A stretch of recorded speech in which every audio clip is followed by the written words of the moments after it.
On devrait poser la question de combien est la valeur du RSA aux députés qui se voient actuellement augmenter le montant de leurs frais de 305 euros par mois, rien que ça, et porte celui-ci à 5 950 euros, soit 5,4%. Une augmentation scandaleuse quand on sait les revenus exorbitants qu'ils perçoivent au regard de leur utilité réelle. Pour conclure, il faut y voir une manœuvre visant à pérenniser un système politique totalement gangréné. Il faut bien comprendre que l'on n'a rien sans rien. Pour être clair, cette augmentation est une corruption déguisée, et là je peux pas faire mieux. Bonsoir et bienvenue dans La France Libre, une émission du CNTF-CH avec Philippe, avec Christiane et notre invité ce soir, Martine. Bonsoir Martine. Bonsoir. Et bonsoir à vous qui nous regardez également, messieurs, dames. Bonsoir à tous, bonsoir à toutes, et merci effectivement à Martine d'être avec nous. Alors avant de démarrer, il y a une actualité qui saute aux yeux, en tout cas qui saute aux miens, c'est une actualité internationale. Ça nous ramène vers la plainte qui a été déposée par l'Afrique du Sud contre Israël auprès de la Cour internationale de justice relativement aux événements de Gaza. Et la Cour internationale de justice avait dit, et tient sa parole, qu'elle rendrait un verdict ce vendredi. Voilà qui est fait. Et que dit-elle? Elle dit qu'elle appelle Israël à empêcher tout acte de génocide à Gaza et à faciliter l'aide humanitaire. Alors c'est des mots qu'il faut se repasser plusieurs fois dans la tête pour bien en comprendre la portée. A priori, il s'agit d'un succès, en tout cas c'est considéré comme tel en Afrique du Sud. Après, il faut un petit peu décortiquer. Faciliter l'aide humanitaire sous-entend qu'il y en a déjà une qui serait muselée. Or, il n'y en a pas parce qu'elle est tuée dans l'œuf avec les journalistes, par exemple, qui sont morts à Gaza et ils se comptent par dizaines de morts de journalistes à Gaza, notamment des journalistes, mais bien sûr toutes les autres personnes. Et puis, empêcher tout acte suppose que cela viendrait d'autres États alors qu'il ne s'agit que d'Israël. Donc, on attend pour voir si Benyamin Netanyahou va demander si la Cour internationale de justice est favorable au Hamas et donc antisémite. La question n'a pas été posée, mais ça pourrait bien arriver avec ce type de sentence. Donc, le vent tourne, il semblerait en tout cas, et l'état de droit sera enfin respecté, comme le dit l'Afrique du Sud qui dit que enfin l'état de droit est respecté. Moi, je pense qu'on est à mi-chemin, on est au milieu du gué en termes d'état de droit, pardonnez-moi. L'état de droit sera enfin respecté si Benyamin Netanyahou est arrêté par les soldats de l'ONU. C'est-à-dire que l'état de droit aura vaincu la force, se sera donné la force internationale pour agir. Autrement, c'est pas un état de droit, c'est un collège de personnes qui se passent des informations et qui ne donnent aucune suite à rien. Donc voilà, donc on attend évidemment la réaction et là aussi nous verrons. Voilà ce que je voulais mettre en avant ce soir. Ouais, on va regarder l'actualité en images et puis on se retrouve après avec Martine pour la deuxième partie de Peut-on écarter le malheur? L'actualité en images immédiatement. Le 27 novembre dernier, le Conseil de l'Union européenne validait en catimini l'accord de libre-échange avec la Nouvelle-Zélande. Dans le plus grand secret, l'Union européenne a autorisé l'augmentation du commerce de 30% en l'espace de 10 ans entre l'Europe et la Nouvelle-Zélande, soit sur une distance de 20 000 km, en supprimant tout ou partie des droits de douane entre les deux zones. Rapide l'actualité en images, mais en même temps concise. Oui, tout à fait. Donc là, les barrières douanières qui sautent, des gens qui rentrent dans l'Europe alors qu'ils en sont à 20 000 kilomètres, ou quasiment dans l'Europe, en tout cas l'Europe marchande, qui va venir encore fausser les relations entre les différents pays. Alors prenons l'exemple de l'agriculture, puisque nous sommes dans l'actualité aussi avec l'agriculture. Aujourd'hui, tous les paysans se plaignent, alors qu'on a connu l'époque où les Français étaient contents de l'Europe parce que ils représentaient une part importante des subventions qui leur revenaient à cette époque-là. Et puis, au fur et à mesure que les pays sont rentrés dans l'Europe, justement, eh bien, la manne a été diluée de telle sorte que maintenant, les Français touchent la portion congrue, quoi, les agriculteurs français. Ce qui explique une partie des défilés dans la rue. Mais ce qu'on constate, c'est que cette redistribution, en quelque sorte, n'a satisfait absolument personne. Ni les entrants, ni les nouveaux entrants, ni les anciens, ni les anciens entrants. Enfin bref, tout le monde est dehors, tout le monde est dans la rue. Donc, on a envie de dire bravo à l'administration bruxelloise qui réussit le tour de main en 20 ans, non seulement de ne pas nous diriger vers un progrès, mais vers une décroissance intellectuelle, technique, politique, tout ce qu'on veut, qui fait que ça met tout le monde dans la rue au bout d'un certain temps. Ouais, mais par contre, les relations entre l'Angleterre et l'Europe, et la Nouvelle-Zélande sont au beau fixe, aux grandes dames des paysans européens. Donc, les décisions sont prises par l'Europe de façon tout à fait autoritaire. Ils ont aucun droit ni titre de prendre ces décisions. Oui, bien entendu. Hein. On est toujours en train de discuter sur des lois qui seraient hypothétiquement les bonnes, mais évidemment qu'au sein du CNTF-CH, nous disons que tout cela est caduque, tout cela est passé, tout cela est à changer, et ce sera changé, bien entendu, dès que possible. Pour souhaiter la bienvenue à notre invité du soir, je vais tout d'abord la remercier de diffuser la sagesse. Notre invité du soir, il s'agit de Martine. Martine, ce soir, avec la partie 2 de Peut-on écarter le malheur? Bonsoir Martine et bienvenue. Voilà, merci beaucoup à vous de me recevoir comme cela. Alors, effectivement, deuxième partie. Dans le cadre de la puissance et de la douceur, nous poursuivons notre réflexion sur peut-on écarter le malheur? Que ce soit une mauvaise fortune ou un événement qui a des conséquences fâcheuses pour une personne ou une communauté. À toute chose, malheur est bon. Cette période historique que nous traversons, qui est caractérisée par la mainmise d'une oligarchie sur l'ensemble du monde, les actualités qu'on a mises en avant le montrent aussi, n'est-elle pas en effet une opportunité mondialisée qui génère un éveil des peuples de notre planète? Les populations prennent conscience du plan qui se déroule sous nos yeux et commencent à se lever dans bien des pays. Alors, en tant qu'anthropologue, il me paraît important de plonger ensemble dans les sources culturelles et spirituelles qui ont été depuis plusieurs millénaires sources d'inspiration pour faire jaillir en chacun, quel que soit son âge, son origine, sa race ou sa religion, la force d'affirmer notre dimension humaine éclairée par l'esprit divin. Nous avons commencé par un regard sur Kodo Sawaki, un de nos grands maîtres de bouddhisme zen, qui affirmait ce pouvoir que nous avons de balayer tout esprit mauvais et d'accomplir l'œuvre illimitée par notre simple respiration, force d'une méditation quand nous sommes en pleine conscience avec nous-mêmes. Dans l'exposition, alors je vais vous montrer une image que Philippe a déjà reconnue. Voilà. Vous voyez? Ok. Alors, dans l'exposition des formes de la ruine à Lyon, il y a ce bol à thé japonais, cassé et recollé, datant peut-être du XIIe au XVe siècle et qui est vendu bien plus cher que les bols intacts. Cela montre aussi que nos civilisations n'ont pas toutes la même façon de garder le passé envers et contre tout. Car en effet, c'est la technique du kintsugi de garder le passé envers et contre tout, et souvent, comme vous le voyez, en recollant avec de la brisure d'or là où se trouvent les fêlures. Que la mémoire ne cesse de se tenir en mouvement, c'est ce qui compte. Alors aujourd'hui, ce que je vous propose, je vais arrêter le partage d'écran. Ok. Donc aujourd'hui, ce que je vous propose, c'est de plonger dans l'expérience du prophète Jérémie et dans celle de Sainte Geneviève qui a si bien défendu la ville de Paris contre les envahisseurs. La fois prochaine, nous plongerons dans l'expérience du prophète, l'expérience des racines africaines avec la très belle figure de Sarah Ounia, une femme protectrice de son peuple jusqu'au don de sa vie. Alors, Jérémie et la foi dans la nuit. La figure du prophète Jérémie alimente à la fois alimente la foi des gens du livre, c'est-à-dire les juifs, les chrétiens et les musulmans. Alors, un petit mot autour du Dieu des gens du livre. Le Dieu a révélé son nom à Moïse en l'envoyant en Égypte pour libérer le peuple hébreu de l'esclavage. Cette grande question de l'esclavage traverse les millénaires et est toujours actuelle. Alors, ce qu'il faut dire, c'est que c'est quelque chose de très particulier que le nom de Dieu. Ce nom de Dieu qui a été révélé à Moïse est représenté par ce qu'on appelle les 4 lettres hébraïques qui forment le tétragramme. Et nos amis juifs le nomment Hachem. Hachem, ce qui signifie le nom en hébreu, car nul ne peut prononcer le nom de Dieu.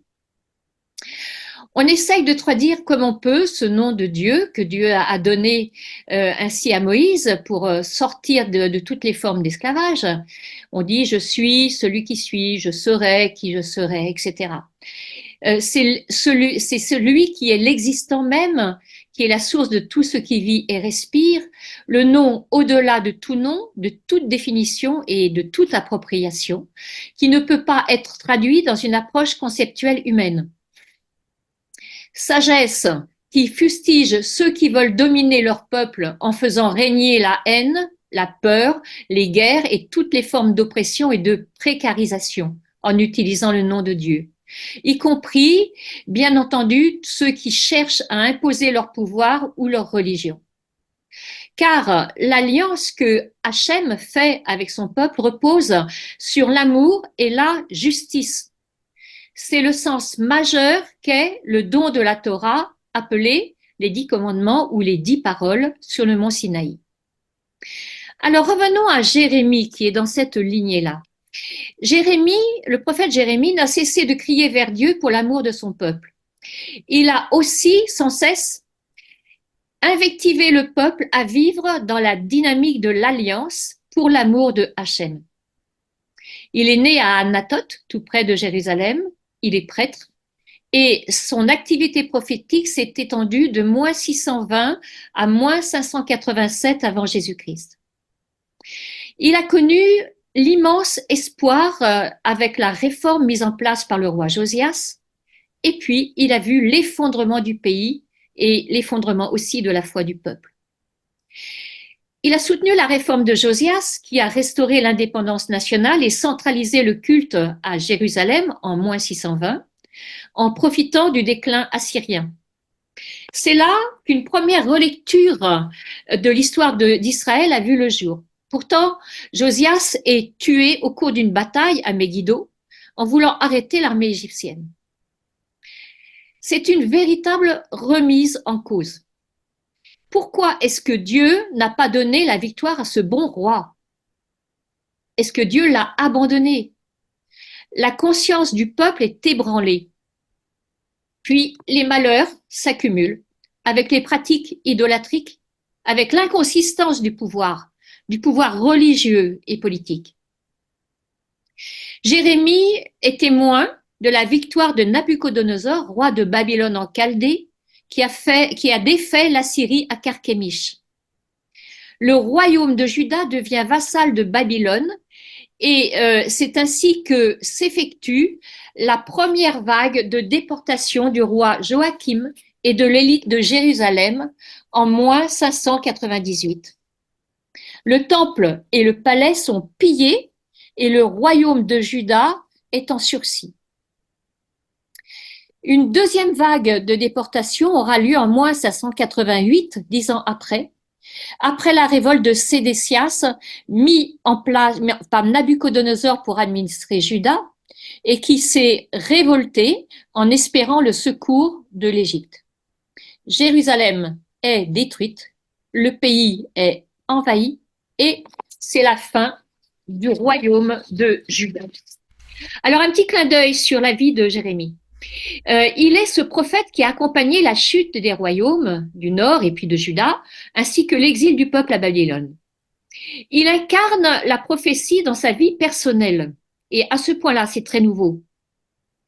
Solitaire malgré lui, il est mis à l'écart. La parole qu'il reçoit comme prophète est comme, dit-il, semblable à un feu, à un marteau qui pulvérise le roc et le fait trembler de tous ses membres. Cette parole de Dieu l'habite, plus forte que lui. Il ne peut s'empêcher de parler quand il la reçoit et lui fait violence, le sépare de ses concitoyens et le fait souffrir. Il ne connaîtra ni vie conjugale, ni la joie d'être père. Il est incompris et persécuté, jeté dans les citernes pour le faire taire. Il prophétise à contre-courant par des oracles pour demander au roi et au peuple de se convertir, indiquant les alliances qui auraient pu éviter la destruction des royaumes de Juda en particulier, ainsi que les déportations. Mais personne ne l'écoute. Il dit « Celui qui restera dans cette ville, il parle de Jérusalem, mourra par l'épée, la famine et la peste. Celui qui en sortira pour aller rejoindre les Chaldéens vivra. Il s'estimera heureux d'avoir au moins la vie sauve. » Quand il dit cela, il est jeté dans une citerne à nouveau sous Sédécias. les gens qui sont là disent qu'on mette cet homme à mort puisqu'il démoralise les défenseurs de la ville et même toute la population par ce qu'il rencontre. Il dit à Sédécias, ainsi parle le Dieu des puissances, le Dieu d'Israël, si tu acceptes d'aller rejoindre l'état-major du roi de Babylone, tu auras la vie sauve et cette ville ne sera pas incendiée. Et Sédécias a fait le contraire. Alors, on peut difficilement rendre compte de toutes les prophéties de Jérémie en quelques minutes, mais je vais essayer de faire une synthèse. Alors, Jérémie, qu'est-ce qu'il fait? Il crie vers Dieu et appelle sans relâche à la conversion. Il dit la fidélité est morte, il n'y a plus de fidélité. Les oracles de Jérémie sont clairs, ils disent une nation change-t-elle de Dieu? Or, ce ne sont pas même des dieux et mon peuple a échangé sa gloire contre l'impuissance. Ils m'ont abandonné, moi, la source d'eau vive, pour se creuser des citernes de lézardés qui ne tiennent pas l'eau. Donc, ils servent franchement à rien. Eh bien, il est en même temps, quand tout arrive, avec la destruction de Jérusalem, avec l'extermination et la déportation d'une minorité du peuple, il est aussi celui qui va apporter l'espérance. Il part tout d'un coup acheter un champ à Anathoth, là où il est né, au moment de la déportation. Il pose ainsi une action symbolique qui signifie la restauration de Juda. Aux exilés, il annonce la chute de Babylone et la libération d'Israël. Le Seigneur, le Tout-Puissant, le Dieu d'Israël dit « Toi, mon serviteur Jacob, ne crains pas, ne te laisse pas accabler, Israël. Je vais te libérer des pays lointains et ta descendance de sa terre d'exil. » Jacob revient, il est rassuré, il est tranquille, plus personne ne l'inquiète. Toi, mon serviteur Jacob, ne crains pas, je suis avec toi. Alors, qu'est-ce qu'on peut aussi garder de l'enseignement de Zacharie? Zacharie est profondément déçu que le peuple n'a pas écouté, les rois ont pris des décisions qui ont généré la destruction de Juda. Et en fait, Zacharie, profondément déçu, va relativiser tous les dons de Dieu. La terre dont il faut faire le deuil face à l'exil qui arrive, la perte de la terre. L'identité nationale. Il dit qu'on parte à Babylone et qu'on s'y installe. C'est-à-dire que l'idée qu'il promeut, c'est que là-bas, il faut faire sa vie. Le roi et la lignée de David sont réduites à rien, fortement remises en cause. Le peuple lui-même a-t-il besoin encore d'avoir une postérité dans ces conditions? Le temple et Jérusalem, réputés invulnérables, sont réduites à rien, dévastées, cassées, n'existent plus. Et en plus, le roi, la loi qui pouvait sembler comme apporter la garantie du salut, cette loi-là ne marche pas et est caduque. Donc, c'est une remise en cause très importante des manières de vivre et du salut. On dit que Jérémie, c'est celui qui a la foi dans la nuit. Il fustige toutes les fausses sécurités, tout espoir de salut faux. Israël est questionné avec cette question simplement, est-ce que Israël est rattaché à Dieu pour ses dons ou alors pour lui-même, pour ses intérêts? Plus tard, Jérémie va devenir l'emblème du prophète persécuté, incompris, mais fidèle à Dieu envers et contre tout. Son cri vers Dieu, sa foi vive sans l'appui d'autres signes, devient lumière dans la nuit noire de l'épreuve. Lumière dans la nuit noire de l'épreuve pour beaucoup de générations. Alors, les amis, la question. Quelles que soient les destructions et les pertes de repères, cette posture du prophète qui reste amoureux de la paix, de la justice, qui reste veilleur pour son peuple et plus largement pour l'humanité, n'est-elle pas pour nous tous une interpellation forte dans nos choix de vie? Oui, oui, parce que des situations comme celle-ci s'en est produit quelques-unes dans l'histoire. Alors, Jérémie, c'est un des exemples, mais on peut aussi revenir à la Grèce antique, où il a fallu choisir non pas par un homme, mais par un groupe de personnes, vivre ou mourir. Et si on choisit de vivre, est-ce que ça peut être sous la botte d'un tyran, ou est-ce que ça peut être sous la botte d'un ennemi comme les Perses ou les Spartiates pour les gens d'Athènes? Voilà. Donc cette problématique, elle était nouvelle à l'époque de Jérémie. Enfin, en tout cas, on n'a pas d'écrit qui remonte avant cette période-là pour nous parler de ce qui a bien pu se passer avant. Même si on peut imaginer que ça a déjà eu lieu, mais ça n'est que de l'imagination. On n'en a pas de traces. On voit donc qu'il y a une continuité. Et je pense pas que les philosophes grecs et les Grecs de l'époque hellénique se soient inspirés de la tradition de Jérémie et en particulier du peuple hébraïque. Donc, ce sont des situations qui sont vécues par des peuples différents, à des moments différents, et qui pourtant conduisent aux mêmes situations, avec une résurgence de la lutte, avec la résurgence qui consiste à dire non, on n'est pas d'accord. Ça ne veut pas dire qu'on veut se battre par les armes, mais ça veut dire qu'on veut marquer notre désaccord et qu'on sait où est notre chemin. Alors qu'avant, les Israéliens, les Hébreux étaient perdus, comme tu le disais très bien, ils étaient un petit peu perdus, ils n'avaient plus ni foi ni loi, alors que Jérémie a représenté la foi dans la nuit, effectivement.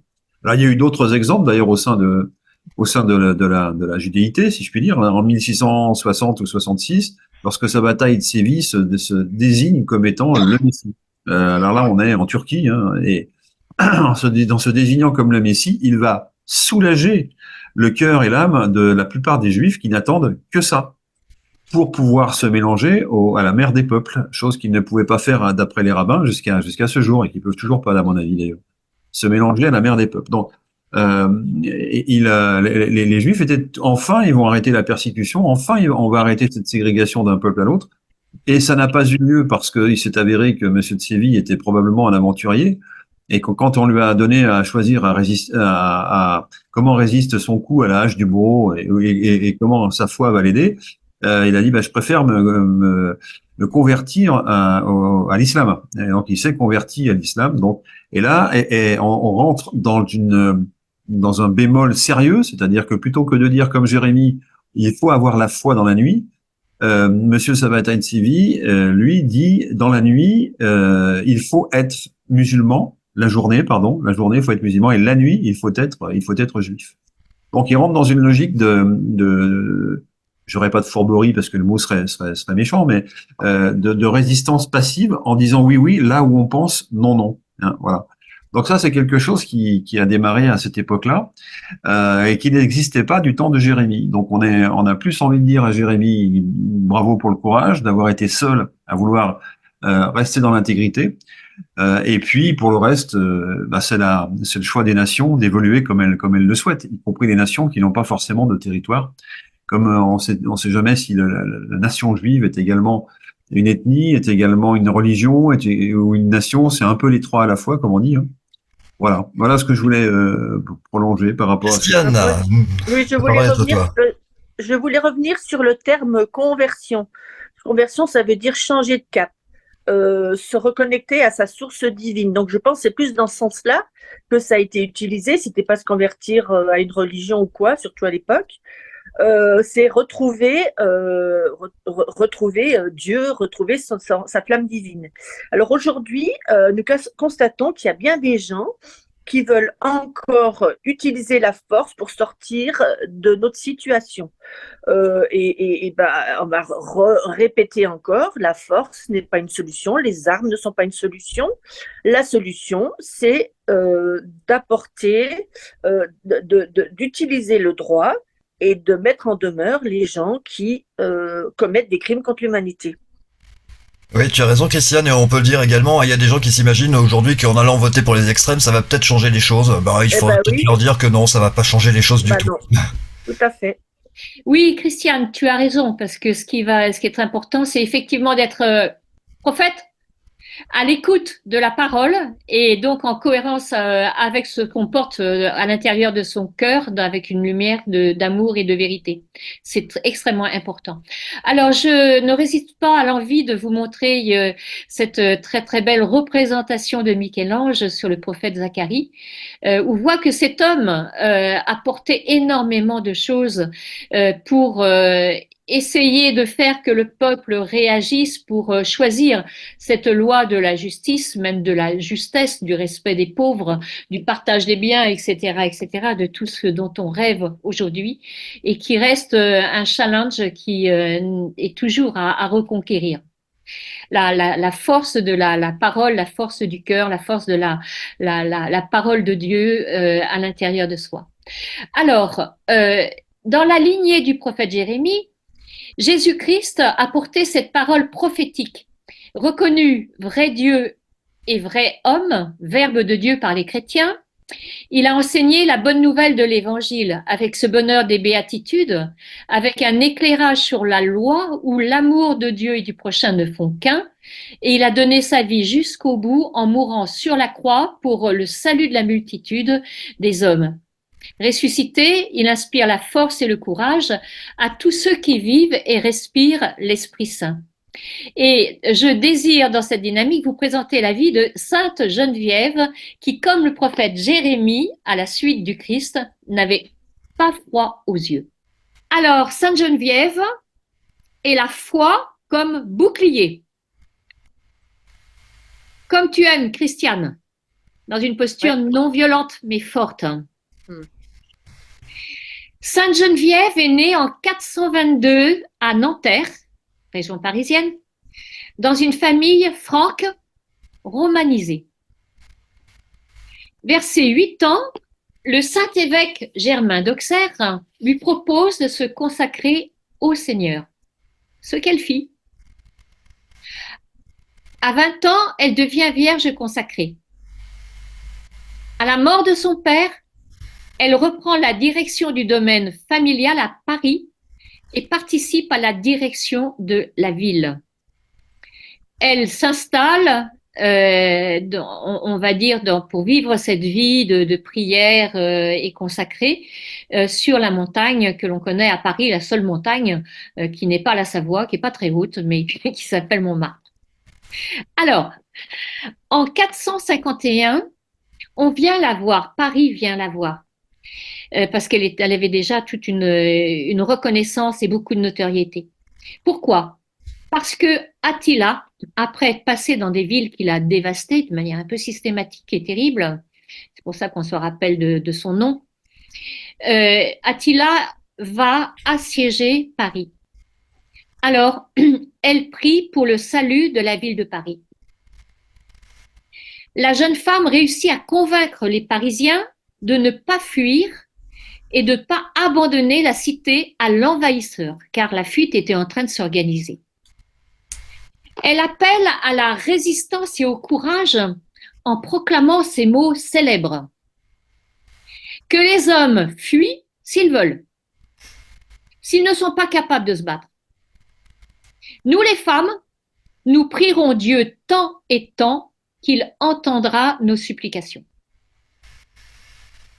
Devant une telle bravoure, les Huns ont épargné la ville et Attila l'a contournée et s'est dirigé vers Orléans. Sainte Geneviève fut alors proclamée, acclamée par ses prières pour avoir protégé la ville lumière des barbares. Et elle devint Defensor Civitatis, c'est-à-dire chargée de la protection de la cité. Celle de Paris, hein, pas celle d'Orléans. Celle de Paris. Eh ben oui, comme tu dis, ça peut être partout. Hein. Ça serait bien qu'il y ait des Sainte-Geneviève partout, mais bon, c'est pas toujours le cas. Alors, en tout cas, ça donne là aussi quelque chose d'intéressant dans les postures de femmes. On verra ça la prochaine fois aussi, avec une femme africaine exceptionnelle qui s'appelle Sarounia et qui organise aussi la défense d'une manière non violente. En 465, il y a à nouveau la possibilité pour elle de sauver les Parisiens qui viennent la retrouver. Elle sauve les Parisiens de la tentative d'invasion de Childéric, premier roi des Francs. Elle contribue au ravitaillement de Paris affamé par un blocus. C'est elle-même qui part avec des chariots pour aller chercher à l'extérieur de Paris, au péril de sa vie, des vivres et la ramener aux Parisiens pour qu'ils puissent passer ce cap.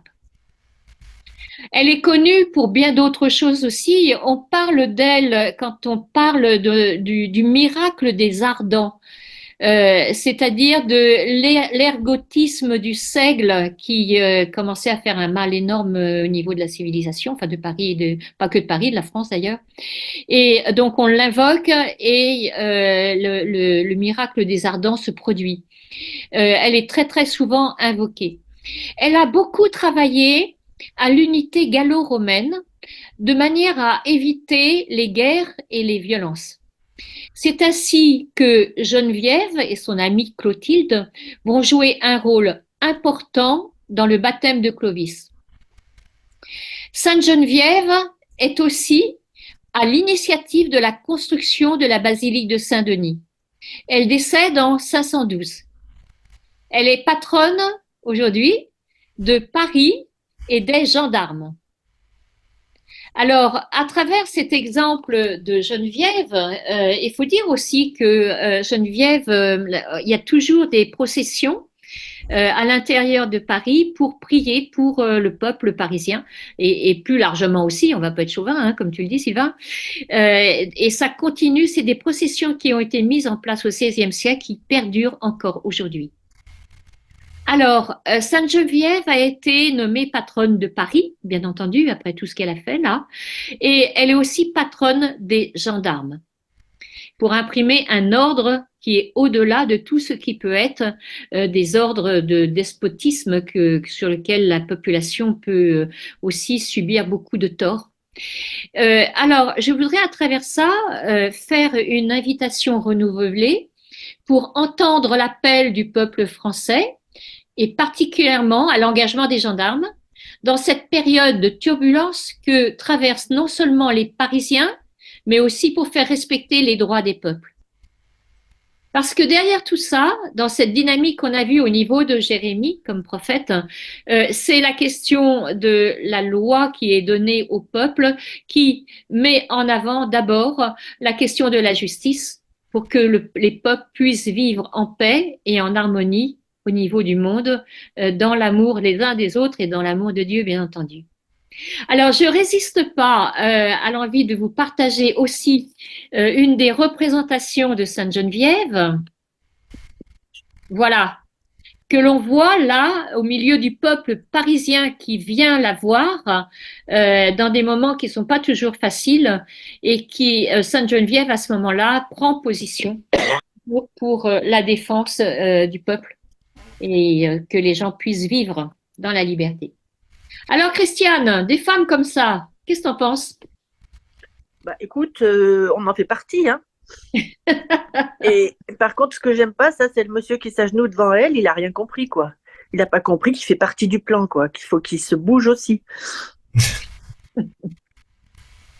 Moi, ça, j'aime pas. Enfin, c'est le côté dans la religion que j'aime pas, que les gens s'agenouillent devant des personnes. On a tous un rôle à jouer. Oui, pourquoi courber les chines, effectivement. Exactement. Cette Sainte Geneviève, est-ce qu'elle avait des pouvoirs extraordinaires? A priori pas. Donc elle était naturelle, c'est un être humain naturel. Donc Oui. dans ce cas-là, effectivement, il est logique qu'on ne s'agenouille pas devant elle, puisqu'elle n'est pas une transcendance de Dieu ou je ne sais quel être supérieur.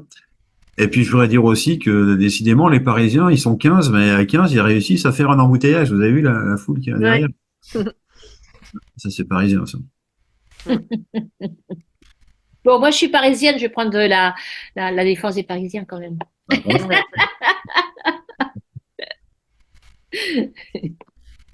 Ben voilà, moi, ce que ça m'inspire, c'est qu'on avance.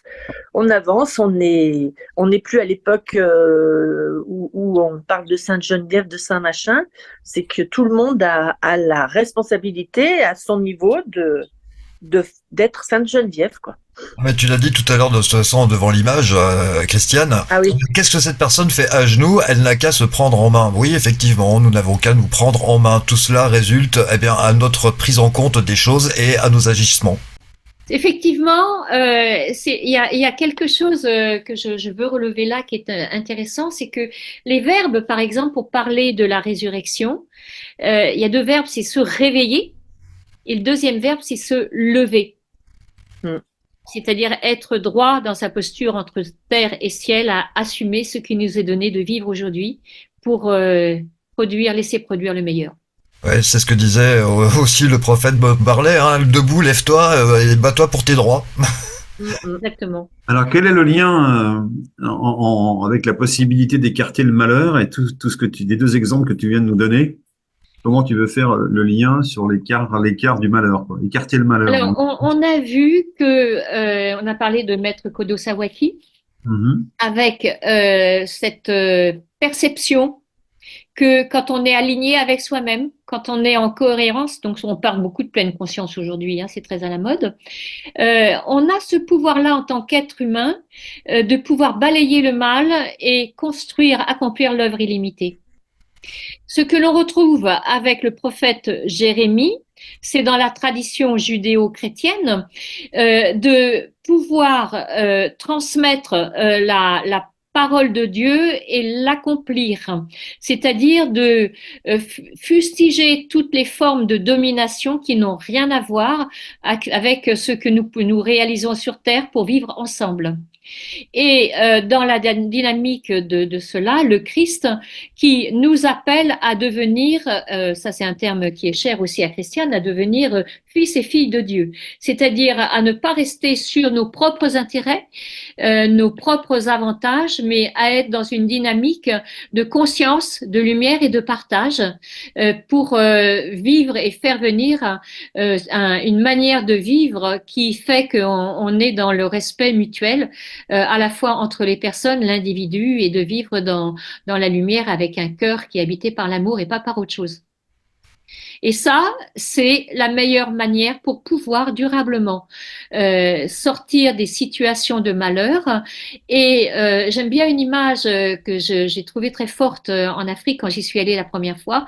Il y avait des taupinières énormes, des termitières énormes de plus de 2 mètres de haut. Et on est monté sur la termitière, on a fait une photo et la termitière s'est écroulée. Aujourd'hui, les obstacles qu'on voit et qui nous paraissent majeurs font que effectivement, si on reste couché ou assis devant la termitière ou à genoux, on ne voit pas ce que nous avons à laisser advenir et à construire. Et les situations mondialisées actuelles par une domination d'une oligarchie ne sont qu'une termitière qui est en train de s'écrouler et on en connaît déjà les marques et les signes. Peut-on écarter le malheur? Il y a un double sens dans cette phrase, il faut bien l'entendre. Peut-on aussi atteindre le bonheur? Merci Martine d'avoir répondu à l'invitation. Merci Philippe, merci Christiane. Excellent week-end à vous. On se retrouve à partir de lundi pour une nouvelle émission, La France Libre avec le Conseil National de Transition, canal historique français. Excellent week-end.